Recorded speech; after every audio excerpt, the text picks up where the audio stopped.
सोचिए जरा, इस धरती पर एक ऐसा पर्वत है जो एवरेस्ट से छोटा होने के बावजूद आज तक किसी भी इंसान के कदमों के नीचे नहीं आया। इसलिए नहीं कि वह असंभव है, बल्कि इसलिए कि उसे छूना मना है। यह सिर्फ एक पहाड़ नहीं, यह एक रहस्य है। ये कहानी है माउंट कैलाश की।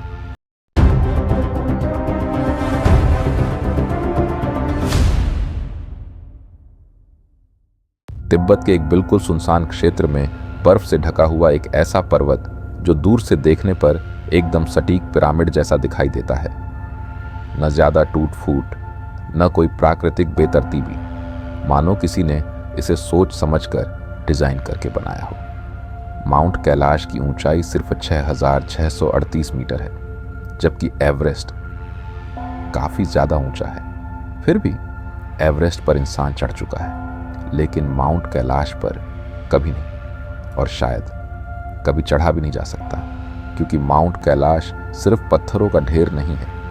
हिंदू धर्म में इसे भगवान शिव का निवास माना जाता है। बौद्ध धर्म मानता है कि यहीं देवचोक का वास है। जैन धर्म के अनुसार यही पहले तीर्थंकर का निर्वाण स्थल है, और बौद्ध धर्म के लिए यह पृथ्वी का सबसे शक्तिशाली आध्यात्मिक केंद्र है। सोचिए, दुनिया में और कौन सा पर्वत होगा जिसे 4 अलग अलग धर्म एक ही श्रद्धा के साथ पवित्र मानते हों। शायद इसी कारण चीनी सरकार ने माउंट कैलाश पर चढ़ाई पूरी तरह प्रतिबंधित कर रखी है।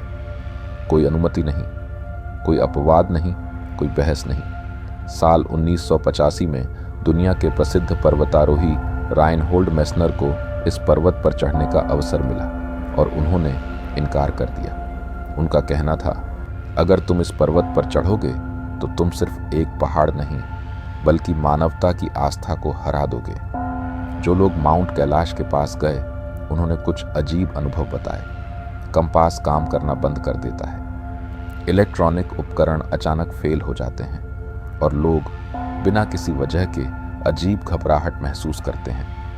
कुछ लोगों का कहना है कि वहां समय तेज चलने लगता है। बाल और नाखून सामान्य जगहों की तुलना में कहीं ज्यादा तेजी से बढ़ने लगते हैं। विज्ञान के पास इन बातों का कोई ठोस उत्तर नहीं है, लेकिन एक सवाल जरूर उठता है, अगर यह सब सिर्फ कहानी है तो इतने सारे लोग एक जैसी बातें क्यों बताते हैं? कुछ वैज्ञानिक मानते हैं कि माउंट कैलाश के नीचे एक शक्तिशाली चुंबकीय विसंगति हो सकती है। कुछ का कहना है कि यह एक प्राकृतिक पिरामिड है जो ऊर्जा को कई गुना बढ़ा देता है।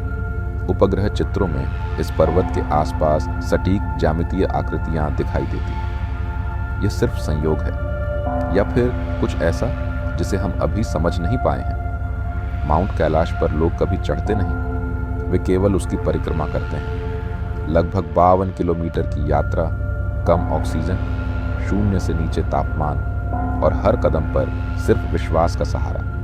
कई लोग कहते हैं इस परिक्रमा के बाद वे पहले जैसे नहीं रहे, मानो भीतर कुछ टूट गया हो, या शायद कुछ नया जन्म ले चुका हो। कुछ प्राचीन ग्रंथों में लिखा है कि माउंट कैलाश के भीतर रहस्यमयी गुफाएं हैं। कहा जाता है कि यहीं ऋषियों और सिद्धों ने समाधि ली थी, और कुछ लोग तो यह भी मानते हैं कि वे आज भी जीवित हैं। सच या सिर्फ आस्था?